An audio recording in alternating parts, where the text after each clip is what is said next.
अब आपको बेहतर अंदाजा हो गया है कि रिसाइकलिंग, डाउनसाइकलिंग और अपसाइकलिंग शब्दों का क्या मतलब है। और आप जानते हैं, उत्पादन प्रक्रिया चाहे जो भी हो, नई वस्तु हमेशा लाखों कणों में टूट जाएगी और ये कण आपके पर्यावरण, आपके भोजन और आपके शरीर को दूषित कर देंगे।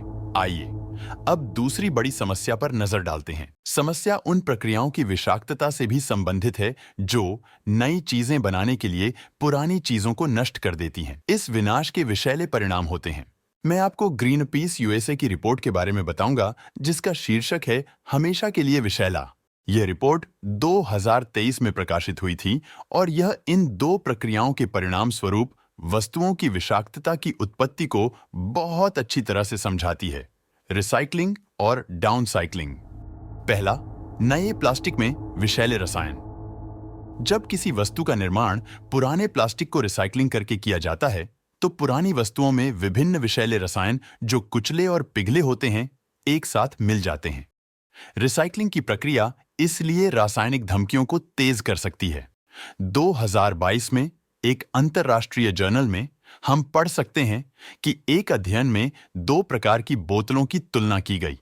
रिसाइकलिंग किए हुए प्लास्टिक से बनी बोतलें और वर्जिन प्लास्टिक से बनी बोतलें। अध्ययन से पता चलता है कि रिसाइकलिंग बोतलों में नई बोतलों की तुलना में अधिक जहरीले रसायन होते हैं। दूसरा, प्लास्टिक कचरा में विषैले पदार्थों का मिश्रण। प्लास्टिक पैकेजिंग उसे संग्रहित करने वाले रसायनों के अवशोषण से संक्रमित हो सकता है। कीटनाशक, शकनाशक, सफाई उत्पाद और दवाइयां उदाहरण के लिए। यह संक्रमण के बाद कचरा संग्रह केंद्रों में वस्तुओं के बीच, कचरा के परिवहन के दौरान या छंटाई और संशोधित करने से पहले अंतिम भंडारण के दौरान। तीसरा, प्लास्टिक रिसाइकलिंग द्वारा बनाए गए नए विषैले पदार्थ। जब प्लास्टिक्स को अन्य वस्तुओं में पुनः आकार दिया जाता है, नए विषैले रसायन बन सकते हैं। उदाहरण स्वरूप, पॉलीविनाइल क्लोराइड के संक्रमण के साथ पॉलीथिलीन टेरेफ्थैलेट के टुकड़े करने के दौरान बेंजीन बन सकता है, और भले ही वहां पीवीसी संक्रमण बहुत ही कम हो। नए प्लास्टिक में संक्रमण होता है एक कार्किनोजेनिक रसायन से, यूरोपीय संघ के अनुसार। आप इसकी विषैलता पर जानकारी आसानी से ढूंढ सकते हैं इंटरनेट पर जांचने के लिए। मैंने पढ़ा है कि बेंजीन त्वचा में जलन पैदा करता है। यह आंख को थोड़ी क्षति पहुंचाता है। इसके साथ बार बार संपर्क से तंत्रिका और पाचन विकार का कारण बन सकता है। इसके द्वारा प्रजनन अंगों पर प्रभाव भी पड़ते हैं। इस बेंजीन का अध्ययन करने वाले वैज्ञानिकों ने भी पाया कि यह असावधानी के कारण रूप में जोड़ा गया पदार्थ नई बोतलों में पेय में प्रवेश करता है और कि इस प्रवासन को तापमान द्वारा प्रोत्साहित किया जाता है। इसलिए अपनी बोतलों को इधर-उधर धूप में न छोड़ें। दूसरी ओर, आप कभी नहीं जान पाएंगे कि आपके द्वारा खरीदी गई बोतल परिवहन के दौरान या भंडारण के दौरान धूप में छोड़ दी गई थी, और भले ही यह प्रवासन बहुत छोटी मात्रा में हो, फिर भी मानव स्वास्थ्य के लिए बेंजीन की स्वीकृत मात्रा पर कोई मानक नहीं है, जैसा कि खाद्य से संपर्क में आने वाली सामग्री पर विधान द्वारा आवश्यक है। प्लास्टिक कचरे का परिवर्तन इसलिए विषैले रसायनों के संचय और निर्माण को प्रोत्साहित करता है, जो फिर प्रवासित हो सकते हैं और नई पैकेजिंग में तरल पदार्थ को, पैक किए हुए खाने को, या आपके द्वारा खरीदी नई वस्तुओं के साथ आई आपके घर की हवा को संक्रमित। अंतर्राष्ट्रीय प्रदूषक उन्मूलन नेटवर्क द्वारा केन्या में किए गए एक हालिया अध्ययन में एक खिलौना कार में अपशिष्ट भस्मक की राख की तुलना में अधिक जहरीले रसायन थे। अरे भगवान! चौथा, प्लास्टिक का परिवर्तन पर्यावरण को, श्रमिकों और खाद्य श्रृंखला को उतना ही संक्रमित कर सकता है जितना कि प्रदूषित वस्तुओं के उत्पादन को। ग्रीनपीस हमें बताती है कि हानिकारक रसायन प्लास्टिक के परिवर्तन के अंदर और प्रदूषण करते हैं। तार्किक रूप से यह बाहरी प्रदूषण आप जितना ज्यादा दूर जाएं, उतना कम होना चाहिए। अंतर्राष्ट्रीय प्रदूषक उन्मूलन नेटवर्क ने चिकन अंडों का अध्ययन किया, विशेष रूप से मुर्गियों के उन अंडे का जो प्लास्टिक और इलेक्ट्रॉनिक कचरे के रिसाइकलिंग स्थलों के पास पाले जाते हैं। अध्ययन से पता चला कि रिसाइकलिंग स्थलों के पास के अंडे अन्य जगहों के अंडों की तुलना में अधिक प्रदूषित होते हैं। घर के अंदर यह प्रदूषण श्रमिकों को संक्रमित करता है, विशेष रूप से उन देशों में जहां काम के स्थल पर सुरक्षा के नियम अधिक लचीले हैं। ग्रीनपीस इस बात पर ध्यान दिलाता है कि कामकाजी लोग प्लास्टिक रिसाइकलिंग के स्थलों पर स्वास्थ्य समस्याओं के प्रति अधिक प्रवृत्त हैं, जैसे कि कैंसर।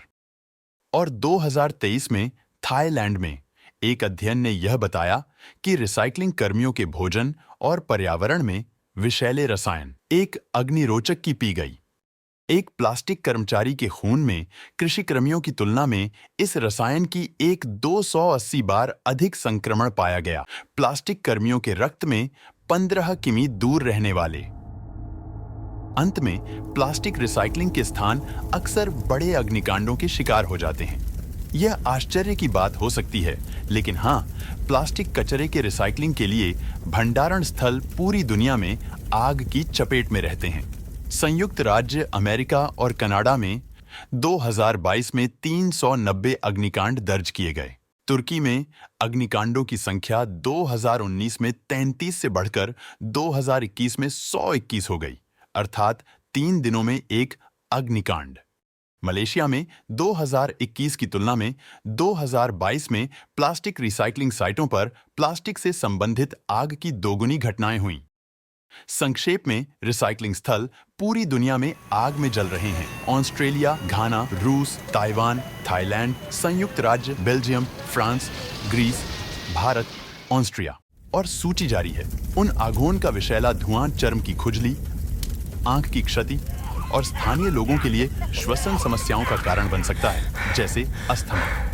धुएं में लगातार कार्सिनोजेनिक यौगिक भी होते हैं, जैसे डायोनेक्सिन और फ्यूरान, जैसा कि 2015 में ग्रीस में पाया गया था। और ये यौगिक मिट्टी और पानी को संक्रमित करते होते हैं और फिर मानवता को मुख्य रूप से संक्रमित खाद्य के माध्यम से।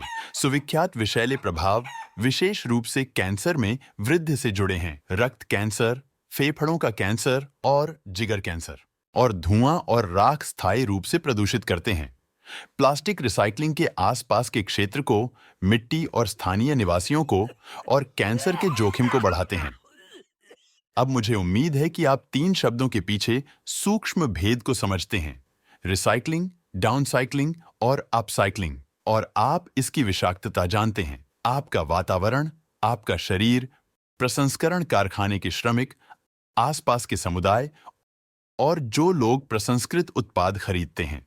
और मुझे वास्तव में उम्मीद है कि आप फिर से उन लोगों द्वारा धोखा नहीं खाएंगे जो बेईमानी से या अनाड़िता से इन शब्दों का उपयोग करके आपको एक सपना बेचते हैं जो उसे छुपाता है, जो निश्चित रूप से एक विषैला दुःस्वप्न है। ठीक, बस इतना ही। इस वीडियो को उस किसी के साथ साझा करना न भूलें जो आपको ये समझाने की कोशिश करता है कि रिसाइकलिंग महान है। नहीं नहीं नहीं नहीं नहीं नहीं। अलविदा। और अच्छे से अपना ध्यान रखें। अलविदा। मेरे YouTube चैनल की सदस्यता लेने पर विचार करें। अलविदा और अच्छे से अपना ध्यान रखें।